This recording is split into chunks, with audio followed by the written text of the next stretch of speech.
तो स्वागत है आप सभी का आपके अपने यूट्यूब चैनल ग्रुप में। और जैसा कि मैं आपको हर वीडियो में बताता आ रहा था कि ख़तरा अभी टला नहीं है ईरान और इज़राइल का, तो जिसका इंतज़ार था, क्योंकि इज़राइल मानने वालों में से नहीं था, ऐसा मैंने कई बार वीडियो में आपसे बोला था। तो इज़राइल ने अपना बदला ले लिया है। जो ईरान ने 1 अक्टूबर को इज़राइल पर जो हमला किया था उसका बदला इज़राइल ने ले लिया है।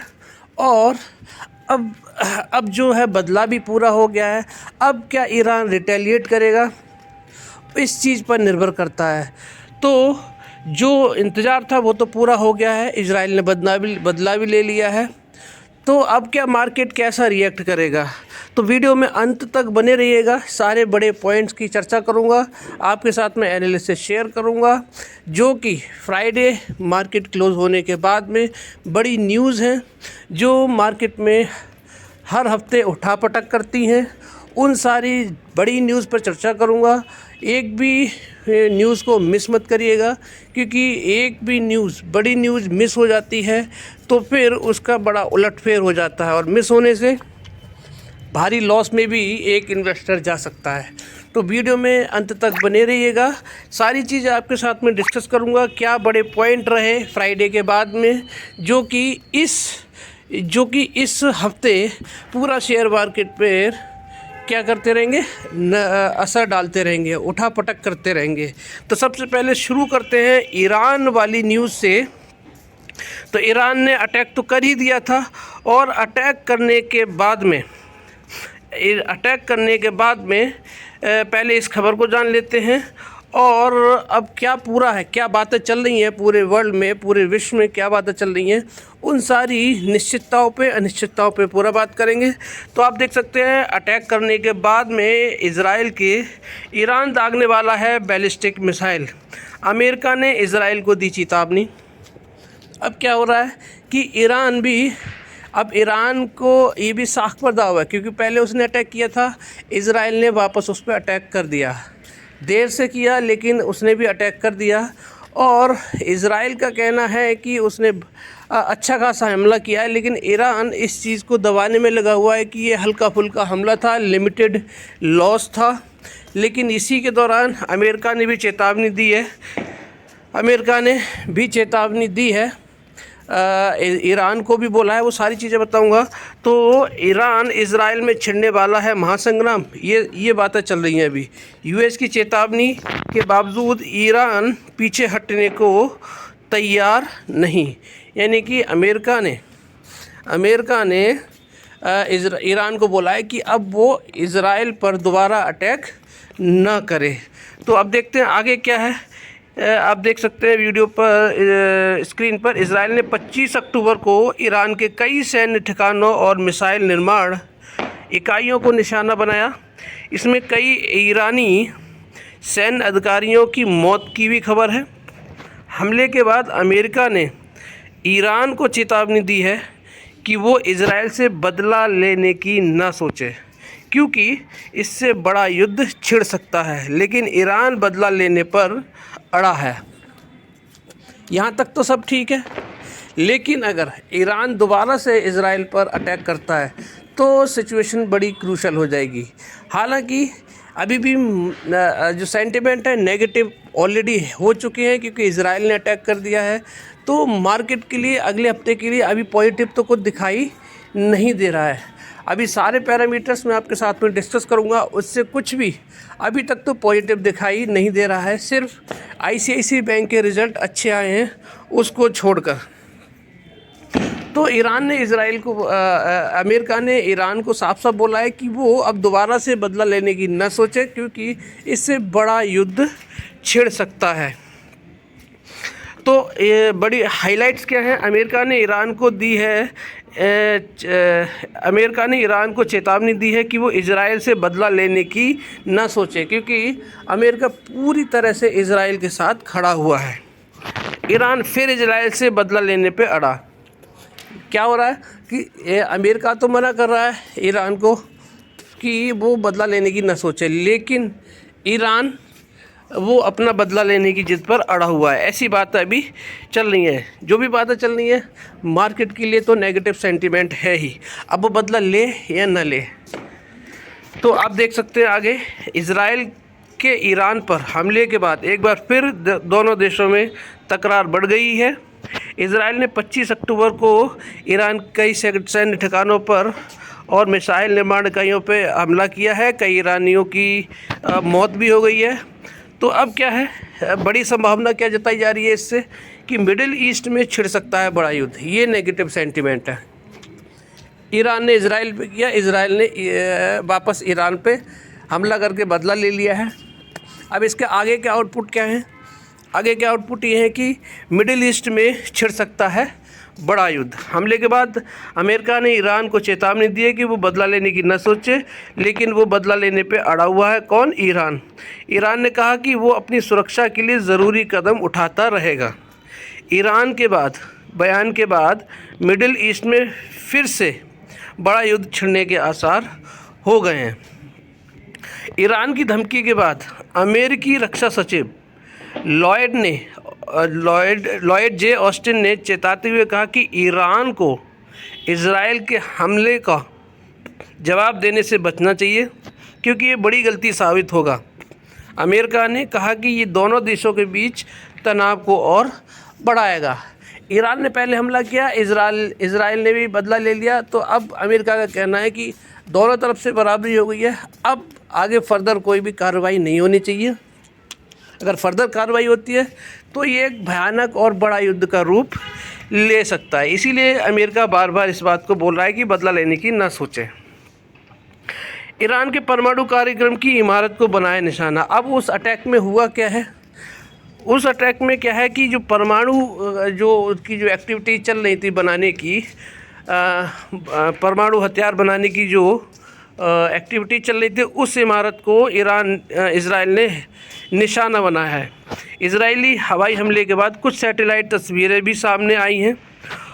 एक अमेरिकी शोधकर्ता ने कहा कि हमले में ईरान की उस इमारत को निशाना बनाया गया जो उसके बंद पड़े परमाणु हथियार विकास कार्यक्रम का हिस्सा थी। तो यहाँ पर ईरान के लिए एक बड़ा झटका है।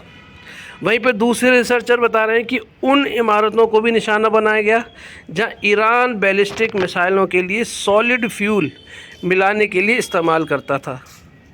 उन्होंने रॉयटर्स को बताया कि इजराइल ने तेहरान के पास एक विशाल सैन्य परिचिन में इमारतों पर हमला किया। तो क्या हो रहा है कि पॉजिटिव न्यूज़ अभी भी कहीं से भी आप देख सकते हैं शेयर मार्केट के लिए बिल्कुल नहीं आ रही है। मार्केट ऑलरेडी ओवरसोल्ड है। एक भी पॉजिटिव न्यूज़ आ जाएगी तो मार्केट रॉकेट बन जाएगा, लेकिन पॉजिटिव न्यूज़ कहीं से देखने को भी नहीं मिल रही है। आगे न्यूज़ में बढ़ते हैं। इजराइल बोला ये हमारा बदला था। जैसा मैं बोल रहा था कि उनका बदला पूरा हो चुका है। इजरायली सेना ने कहा कि इजरायली जेट विमानों ने शुक्रवार की सुबह तेहरान के पास और पश्चिमी ईरान में मिसाइल कारखानों और अन्य स्थलों पर हमला किया, जो तेहरान द्वारा 1 अक्टूबर को इजराइल के खिलाफ 200 से अधिक मिसाइलों के हमले का बदला था। ये बदला था, उन्होंने बदला ले लिया है। इजराइल ने इसे ऑपरेशन डेज ऑफ रिपिटेंस पछतावे के दिन का नाम दिया है। वहीं दूसरी ओर ईरान की सेना ने कहा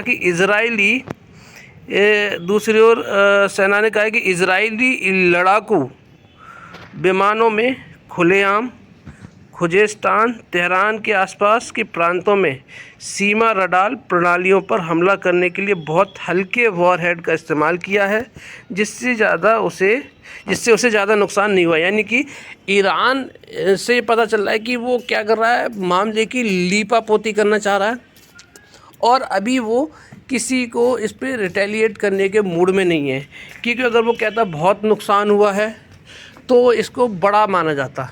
अभी क्या हो रहा है कि ज़्यादा बड़ा नुकसान नहीं है, तो ज़्यादा बड़ा नुकसान नहीं है तो आपने एक अटैक किया, दूसरे वाले ने भी एक अटैक कर दिया, तो बात बराबर हो जाती है। और यहाँ पर वो ऐसा कोई बड़ा बयान अभी तक उसने दिया नहीं है, सिर्फ ये कह रहा है कि वो हमें भी अपना रक्षा करने का पूरा अधिकार है। तो अभी उसने, लेकिन ऐसा मुझे बयान अभी देखने को नहीं मिला जिसमें उसने बोला है कि हम फिर से ईरान पर हमला करेंगे। तो आप देख सकते हैं कि इस हमले की वजह से अमेरिका की चेतावनी के साथ साथ तेहरान में मीटिंग पर मीटिंग हो रही है। ईरान में इजरायली अटैक के बाद क्या क्या हुआ ये आप देख सकते हैं। जो अमेरिका के रक्षा सचिव है ऑस्टिन ने कहा है कि ईरान को इजराइल के हमलों का जवाब देने की गलती नहीं करनी चाहिए। अमेरिकी राष्ट्रपति जो बाइडेन ने कहा कि उन्हें उम्मीद है कि ईरान पर हमले से महीनों से चल रहे तनाव का अंत हो जाएगा, क्योंकि दोनों ने एक एक हमला कर लिया है, बदला पूरा हो गया है। तो इससे अगर दोबारा से दोनों, इससे क्या है, यहीं पे वॉर ख़त्म हो जानी चाहिए। उन्होंने शनिवार को कहा कि मुझे उम्मीद है कि ये अंत है। ईरान की स्थानीय मीडिया के अनुसार इजराइल के हमले पर चर्चा के लिए ईरान की संसद ने रविवार सुबह एक सेशन आयोजित किया है।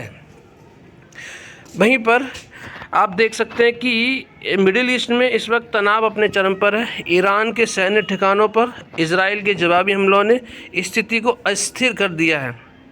अमेरिका ने ईरानी शासन को जवाबी कार्रवाई की किसी भी योजना को लेकर आगाह किया है। पेंटागन ने कहा कि शनिवार के इजरायली हमलों का उद्देश्य दोनों देशों के बीच दुश्मनी ख़त्म करना था। यानी कि जो इजराइल ने हमला किया है वो कह रहे हैं कि ये दुश्मनी ख़त्म करने के लिए ये उन्होंने हमला किया था। फिर से सचिव लॉयड ऑस्टिन ने कहा कि ईरान को इजराइल के हमलों का जवाब देने की गलती नहीं करनी चाहिए। बाइडेन ने भी कहा है कि इसका अंत हो जाएगा, यानी कि इस तनाव का अंत हो जाना चाहिए। दोनों तरफ से बराबरी हो चुकी है। तो ये थी बड़ी न्यूज़। अब देखते हैं कि इसका असर शेयर मार्केट पर किस तरह से पड़ता है, मार्केट इसको कैसे लेता है। अगर मार्केट को ये लग जाता है कि ईरान अब वापस से अटैक नहीं करेगा तो मार्केट में फिर से तेज़ी आने की उम्मीद बन सकती है, लेकिन अभी फ़िलहाल करंट सिनेरियो में ऐसा कुछ दिखाई नहीं दे रहा है। ये कल हमारे ट्रेडिंग सेशन से कुछ आइडिया मिलता हुआ दिखाई देगा। अगर 24,000 के नीचे मार्केट जाता है तो फिर एक बड़ा फॉल आपको देखने को मिल सकता है। 23,850 23,800 के आसपास मार्केट जाता हुआ दिखाई दे सकता है। और अगर इसको मार्केट ने पॉजिटिव लिया तो कल 24,500 की तरफ कूच करता हुआ दिखाई देगा। कौन? हमारा निफ्टी। और 24,500 के आसपास, 24,400 500 के आसपास जाके आप बिकवाली करके जा सकते हैं। मतलब सेल ऑन राइज की स्थिति आप सेल ऑन राइज स्ट्रेटजी से आप ट्रेड कर सकते हैं। क्यों मैं ऐसा बोल रहा हूँ ये भी आपको मैं बताऊँगा। तो आप देख सकते हैं दूसरी खबर में क्या है, वो भी नेगेटिव ही है, क्योंकि हमारे फॉरेक्स घट कर आए हैं। यानी कि ईरान और इजराइल जो युद्ध चल रहा था वो भी नेगेटिव था। दूसरा ये है कि जो हमारा जो आया है क्या, ये आप देख सकते हैं कि फॉरेक्स रिज़र्व, पहली न्यूज़ इजराइल और ईरान के युद्ध से जुड़ी हुई थी, नेगेटिव थी। दूसरी फॉरेक्स रिज़र्व, कल की वीडियो में भी मैंने आपको बताया था कि फॉरेक्स रिज़र्व हमारा फिर लगातार तीसरे हफ्ते घटा है। 7 हफ्ते आप देख सकते हैं कि फिर घटा भारत का विदेशी मुद्रा भंडार। पाकिस्तान को भी लगा 7 सप्ताह के बाद झटका। अब यहाँ देख सकते हैं कि पाकिस्तान से हमें क्या लेना देना, हम अब अपनी बात करते हैं। पिछले सप्ताह ही भारत के विदेशी मुद्रा भंडार में 10.75 अरब डॉलर की भारी कमी हुई थी, घट गए थे हमारे। और उसका आपने देखा होगा कितना असर देखने को मिला, बड़ा क्रैश होता हुआ देखने को मिला हमारी मार्केट में। मैंने पहले ही आपको बता दिया था पिछले फ्राइडे को कि ऐसा हो सकता है, और वही हुआ। अब बीते 18 अक्टूबर को समाप्त सप्ताह में भी क्या हुई है, 2.16 अरब डॉलर की कमी हो गई है। यानी लगातार तीसरे हफ्ते हमारी गिरावट हुई है। 704 पर पहुंच गए थे, 705 के आसपास। उसके बाद में 701 पर आए। 701 के बाद में हम सीधा कहां पर आ गए, 690 पे आए, 10.75 की अरब डॉलर की गिरावट के साथ में। अब फिर कितना हुआ, 2.16, और हम कहाँ आ गए घटकर 688.27 अमेरिकी अरब डॉलर रह गया है। तो यहाँ से भी क्या है, हमारे लिए कोई भी राहत वाली बात नहीं है। भारत का विदेशी मुद्रा भंडार 18 अक्टूबर को खत्म। सप्ताह में हाईलाइट्स देख सकते हैं यहाँ पे कि 18 अक्टूबर को जो फ्राइडे को मार्केट क्लोज होने के बाद में आरबीआई ने जो डेटा दिया उसमें क्या देखने को मिला कि 2.16 अरब डॉलर घटा। इससे पहले हफ्ता में भी 10.75 अरब डॉलर की गिरावट थी। तो यानी कि लगातार तीन बड़ी गिरावट हमें देखने को मिल रही है। इस हफ्ते भी गिरावट हुई है, उससे पिछले भी हफ्ते गिरावट हुई थी और उससे पिछले भी हफ्ते गिरावट हुई थी। हालांकि अगर देखा जाए तो अभी भी हमारे लिए टेंशन की कोई बात नहीं, क्योंकि हम अभी भी हायर साइड पे हैं। बहुत तेज़ी से बढ़े थे। डॉलर इंडेक्स में लगातार तेज़ी जा रही है, डॉलर में तेज़ी जा रही है। उसी का रीज़न है कि एफआईआई बिकवाली कर रहे हैं। इसी वजह से क्या हो रहा है, दूसरा तेल में तेज़ी आई थी, कच्चे तेल में तेज़ी आई थी, क्रूड ऑयल में तेज़ी आई थी। उसकी वजह से क्या हुआ था कि हमारे जो फॉरेक्स रिजर्व घट कर आए थे। डॉलर बढ़ रहा है, रुपया कमज़ोर हो रहा है। ये सारे रीज़न से फॉरेक्स रिजर्व घटने के, और फॉरेक्स रिजर्व जब घटता है तो मार्केट भी गिरता है, और फॉरेक्स रिजर्व जब बढ़ता है तो मार्केट बढ़ता है। रीज़न उसका ये है कि जब फॉरेक्स रिजर्व बढ़ेंगे एफआईआई ख़रीदारी करेंगे, और घटेंगे तो एफआईआई बिकवाली करेंगे। तो क्या हो रहा है कि अभी क्या है, लगातार बहुत ज़्यादा 1 लाख करोड़ की एफआईआई ऑलरेडी बिकवाली कर चुके हैं। अभी मैं आपके साथ में डिस्कस करूँगा आगे वीडियो में। तो यहाँ देख सकते हैं कि हम फॉरेक्स रिजर्व से भी हमारे लिए नेगेटिव न्यूज़ है। तो आप देख सकते हैं पूरी न्यूज़। इन दोनों शेयर बाज़ार में तगड़ी गिरावट का माहौल है। विदेशी निवेशक तेज़ी से भारतीय शेयर बाज़ार से पैसे निकाल रहे हैं। इसका असर देश के विदेशी मुद्रा भंडार पर भी दिख रहा है। तभी तो 18 अक्टूबर 2014 को समाप्त सप्ताह के दौरान 2.16 अरब डॉलर की कमी हुई है। अभी कम होकर कितना आ गया, 688 डॉलर पर रह गया है। पिछले हफ्ता मैंने बता ही दिया आपको 10.75 अरब डॉलर की कमी हुई थी। हाल के दिनों में ये सबसे बड़ी गिरावट थी 10.75 अरब डॉलर की। आरबीआई ने शुक्रवार को ये जानकारी दी थी। तो क्या है, यहाँ से भी हमें नेगेटिव देखने को मिल रही है। तो आप देख सकते हैं कि इतना घटने के बाद में इतना आया 6.88। इससे पहले भी घटा था हमारा 690 पे थे, और 690 से हम 688 पे आ चुके हैं। सितंबर के अंत में आपको पता ही है हम क्या पहुंच गए थे, लाइफ टाइम हाई लगाया था हमने। ये देख सकते हैं 704.89 अरब डॉलर का हाई लगाया था। और जो इससे पहले जो हफ्ता था उसमें क्या हुआ था, 3.7 अरब डॉलर घटकर 701 पर आ गए थे। 704 से 701 पे आए थे। 701 डॉलर के बाद में 10.75 की गिरावट हुई। कितने पे आ गए हम, 690 पे आ गए। 690 के बाद में फिर से $2 बिलियन की गिरावट हुई तो 688 अरब डॉलर पर आ गए। तो यानी लगातार 3 हफ्तों से 7-8 हफ्ते हम लगातार बढ़े थे। अब लगातार 3 हफ्तों से हम गिरे हैं, और जब से गिरे हैं तब से आप देख रहे हैं एफआईआई लगातार बिकवाली कर रहे हैं। 1 लाख करोड़ लगभग एफआईआई हमारी मार्केट से, इंडियन मार्केट से निकाल चुके हैं। दूसरा रीज़न मैंने कल की वीडियो में बताया था कि क्या है, चाइना का बाज़ार सस्ता है, तो हमारे यहाँ से पैसा निकाल कर चाइना में भी इन्वेस्ट किया जा रहा है एफआईआई का। ये रीज़न है। वहीं पे दूसरे आप देखेंगे कि हमें तो डीआईआई ने बचा रखा है। डीआईआई अगर ख़रीदारी बंद कर दे तो मार्केट और ज़्यादा गिरावट कर सकता था। डीआईआई ने रोक के रखा हुआ है। डीआईआई लगातार ख़रीदारी कर रहा है। एक तरफ एफआईआई लगातार बिकवाली कर रहे हैं, डीआईआई लगातार ख़रीदारी कर रहा है। तो म्यूचुअल फंड्स वगैरह, डीआईआई जितने भी हैं वो क्या कर रहे हैं, लगातार ख़रीदारी कर रहे हैं, जिसकी वजह से हम लोग मार्केट में सिर्फ कितनी हुई है, 24, 25, 26, ये लगभग 2200 पॉइंट की गिरावट हम लोग झेल चुके हैं लाइफ टाइम हाई के बाद में। 1 लाख करोड़ की एफआईआई की बिकवाली के बाद में। तो आप देख सकते हैं एफसीए अकाउंट में कितना हुआ, 3.87 अरब डॉलर घटकर रह गया है। और एफसीए अकाउंट कौन सा होता है, जिसमें नॉन अमेरिकी करेंसीज होती हैं, यानी कि यूरो, पौंड, येन जैसी जो करेंसी होती हैं वो, यानी कि नॉन अमेरिकी जो करेंसी होती है उनका घटबढ़ की वजह से जो प्रभाव पड़ता है वो एफसीए अकाउंट होता है। तो सबसे ज़्यादा किस में फ़र्क पड़ा है, एफसीए अकाउंट में ही फ़र्क पड़ा है, इतना घटा है एफसीए अकाउंट में। गोल्ड रिजर्व में तेज़ी देखने को मिली है, बढ़ोतरी बड़ी देखने को मिली है। गोल्ड में आप देख ही रहे होंगे कि तेज़ी हो रही है लगातार। लगातार हाई बना रहा है। ऊपर से फेस्टिव सीज़न चल रहा है तो इसीलिए क्या है, गोल्ड रिजर्व में लगातार तेज़ी बन रही है। गोल्ड रिजर्व 1.79 करोड़ डॉलर बढ़कर कितना हो गया, 67.44। वहीं पे SDR को देखेंगे तो उसमें भी घटा हुआ 6.8 करोड़ डॉलर घटकर कितने पे आ गया, 18.27 अरब डॉलर पर। तो ये क्या है, देखिए दूसरी न्यूज़ मैंने फॉरेक्स रिजर्व से जुड़ी बताई, एक ईरान इजराइल से बताई, युद्ध को लेकर बताई, वहाँ से नेगेटिव थी। फॉरेक्स रिजर्व से नेगेटिव है। अब डॉलर इंडेक्स आपको दिखा देता हूँ, ये भी नेगेटिव है, 104 पे पहुँच चुका है। कहाँ से आप देख सकते हैं, $100 से। $100 से डॉलर इंडेक्स कहाँ पहुँच गया है, 104 पर पहुँच गया, आप देख सकते हैं। वहीं पे फ्राइडे का हाई देखेंगे तो 104.34 का लगाया है और लो कितना था, 103.94। तो क्या हो रहा है कि डॉलर इंडेक्स बढ़ रहा है, डॉलर इंडेक्स बढ़ रहा है तो क्या हो रहा है, डॉलर बढ़ रहा है, और डॉलर बढ़ रहा है तो हमारी करेंसी, इंडियन करेंसी क्या हो रही है, रुपया कमज़ोर हो रहा है। ये रीज़न है कि FII हमारा बिकवाली कर रहे हैं और हमारे फॉरेक्स रिजर्व घट रहे हैं।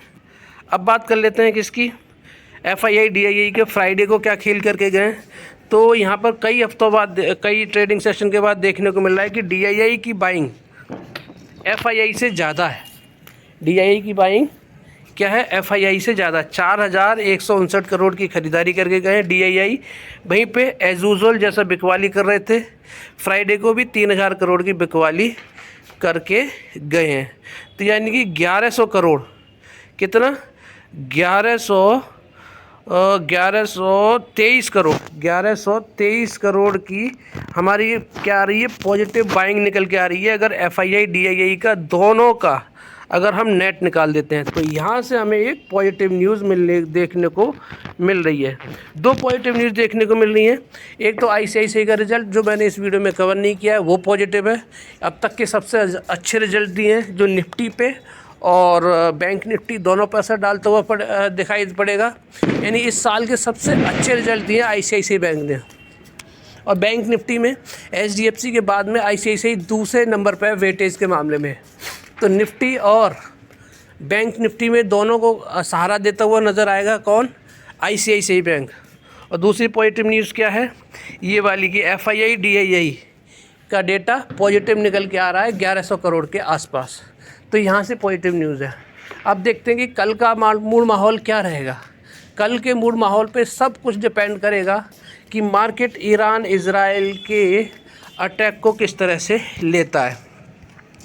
अब देखिए डॉलर को देख लीजिए, डॉलर कहाँ पहुँच गया, 84 के ऊपर लगातार बना हुआ है। ये रीज़न है कि हमारे फॉरेक्स रिजर्व घट रहे हैं। तो यहाँ से भी नेगेटिव है। बॉन्ड मार्केट को देख लीजिए, तो बॉन्ड मार्केट से हमारे लिए कुछ भी नेगेटिव पॉजिटिव नहीं है। 10 ईयर बॉन्ड यील्ड से, 30 ईयर बॉन्ड यील्ड से, 2 ईयर बॉन्ड यील्ड अमेरिका का क्या है, पॉजिटिव में क्लोजिंग दी है। वहीं पे 10 ईयर इंडिया का, 2 ईयर इंडिया का, यहाँ से भी हमें फ्लैट देखने को मिल रहा है। तो यहाँ से कोई पेन वाली बात नहीं है। लेकिन 24 घंटे एक मार्केट खुला रहता है, 7 दिन, वो है क्रिप्टो करेंसी। तो क्रिप्टो करेंसी में तेज़ी देखने को मिल रही है। आप देख सकते हैं बिटकॉइन में भी तेज़ी है 1% से ज़्यादा की, 1% इथेरियम, कार्डोनो 3%, 4% सोलेनो, डोजी कॉइन आप देख सकते हैं कितना है, 2%। तो यहाँ से पॉजिटिव देखने को मिल रहा है। शिबा इनू देख लीजिए। इन सब में क्या है, आज के दिन क्या है, संडे के दिन ईरान इजराइल के अटैक के बाद में ग्रीनरी देखने को मिल रही है। तो यहाँ से हमें तीसरी थोड़ी सी राहत भरी खबर मिल गई है, पॉजिटिव न्यूज़ मिल गई है। ICICI बैंक, FII DII और क्रिप्टो करेंसी, ये तीनों न्यूज़ हमारे लिए क्या है, पॉजिटिव है। नेगेटिव क्या है हमारे लिए, ईरान इजराइल और फॉरेक्स रिजर्व नेगेटिव है, डॉलर इंडेक्स और डॉलर नेगेटिव है। तो 3 खबर हमें पॉजिटिव देखने को मिल रही है। वहीं पे गोल्ड पॉजिटिव में बंद हुआ है, ग्रीनरी में बंद हुआ है। सिल्वर देख लीजिए, मेटल देख लीजिए, मेटल में भी तेज़ी देखने को मिल रही है। क्रूड और ब्रेंट और नेचुरल गैस में तेज़ी है, ये नेगेटिव है। क्योंकि हम लोग इंपोर्ट करते हैं बाहर से क्रूड ऑयल वगैरह को, ज़्यादातर हम लोग इंपोर्ट करते हैं, तो इसीलिए ये नेगेटिव है। ये जितना नीचे आएगा ये क्या होगा, हमें क्या है, सस्ते दामों पर ख़रीदारी करने को मिलेगी। तो हमारा फॉरेक्स भी बढ़ेंगे, हमारा वित्तीय घाटा भी कम होता हुआ दिखाई देगा। तो जितना बढ़ेगा तो उतना हमारे लिए थोड़ा सा नेगेटिव बन रहा है यहाँ से पॉइंट ऑफ व्यू। अब बात करते हैं फ्यूचर की। निफ्टी फ्यूचर्स कहाँ पे ट्रेड कर रहे हैं। क्लोजिंग दी है 24,333 पे क्लोजिंग दी है, लेकिन गिफ्ट निफ्टी ने कहाँ क्लोजिंग दी है 24,210 पर। अब 24,210 पे क्लोजिंग दी है गिफ्ट निफ्टी ने। वहीं पे यूएस को देख लीजिए, यूएस को देखेंगे तो अच्छी खासी गिरावट के साथ में, आधे % से ज़्यादा की गिरावट के साथ में क्लोजिंग दी है फ्राइडे को। वहीं पे टेक स्टॉक ने आधे % की तेज़ी दी है।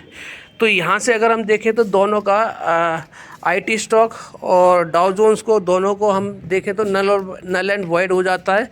लेकिन गिफ्ट निफ्टी 24,210 पे बंद हुआ है, ये देख लीजिए। और हमारा जो निफ्टी इंडेक्स है वो कहाँ बंद हुआ है, ये देख सकते हैं 24,180 पे। तो यहाँ देख लीजिए कितना डिफरेंस आ रहा है। ज़्यादा डिफरेंस नहीं है, 20 और 10 30। कितना देख सकते हैं, 20 और 10 30 का डिफरेंस आ रहा है। यानी कि 30 पॉइंट का पॉजिटिव साइड में डिफरेंस है गिफ्ट निफ्टी में और हमारी निफ्टी में। तो यहाँ से देख लेंगे तो हमें क्या आइडिया मिल रहा है। वैसे तो हमें फ्लैट ओपनिंग का मंडे के दिन आइडिया देखने को मिल रहा है इस खबर से। अब लेकिन मैंने आपको बताया ईरान इजराइल का जो न्यूज़ है, जो युद्ध है, जो वॉर है, उसका असर क्या देखने को मिलेगा वो हमें कल ही देखने को मिलेगा। तो थोड़ा सतर्क रहिएगा, हड़बड़ी मत करिएगा ख़रीदारी की। मार्केट रोज़ मौके देता है, पहले एक बेस बन जाने दीजिए, एक सपोर्ट बन जाने दीजिए मार्केट में, उसके बाद में फिर ख़रीदारी करने में कोई बुराई नहीं है। अभी सबसे बड़ा चैलेंज क्या है कि प्रॉफिट अपने पैसे को बचा लेना, अपने पैसे को सेव करना ही प्रॉफिट है। तो इसीलिए कमाने के पैसे पूरी उम्र भर हैं। अभी पैसे को बचाइए, पैसा होगा तो हम आगे भी ट्रेड करते रहेंगे। तो एक बार बेस बन जाए, कंफर्मेशन आ जाए कि सपोर्ट कहाँ पर दे रही है मार्केट, उसके बाद ख़रीदारी करके जाइए। कोई हड़बड़ी नहीं करनी चाहिए, ट्रैप मत होइएगा। एक बार मार्केट को ऊपर जाने दीजिए, ऊपर जाने के बाद में फिर नीचे आने दीजिए, टेस्ट कर ले एक बार। टेस्ट करने के बाद में फिर ख़रीदारी करके बैठिए, जिससे कि हमें सपोर्ट मिल जाए। और सपोर्ट पे ख़रीदारी करिए, रेजिस्टेंस पे बिकवाली कर दीजिए। इसी के हिसाब से और स्टॉप लॉस के साथ काम करिए। अभी शेयर मार्केट में जल्दी बिल्कुल मत करिए, और अपनी जो पोजीशंस हैं उसको कैरी फॉरवर्ड मत करिए। न जाने कौन से दिन क्या बड़ी न्यूज़ आ जाए, कुछ नहीं पता होता। तो इसीलिए ये था मेरा आज का एनालिसिस आप सभी के लिए। वीडियो अच्छी लगी हो तो लाइक शेयर सब्सक्राइब करना मत भूलिएगा। सतर्क रहिएगा, मार्केट में अभी जल्दीबाजी बिल्कुल मत करिएगा। आप सभी का धन्यवाद। राधे राधे, जय श्री राम, जय श्री श्याम।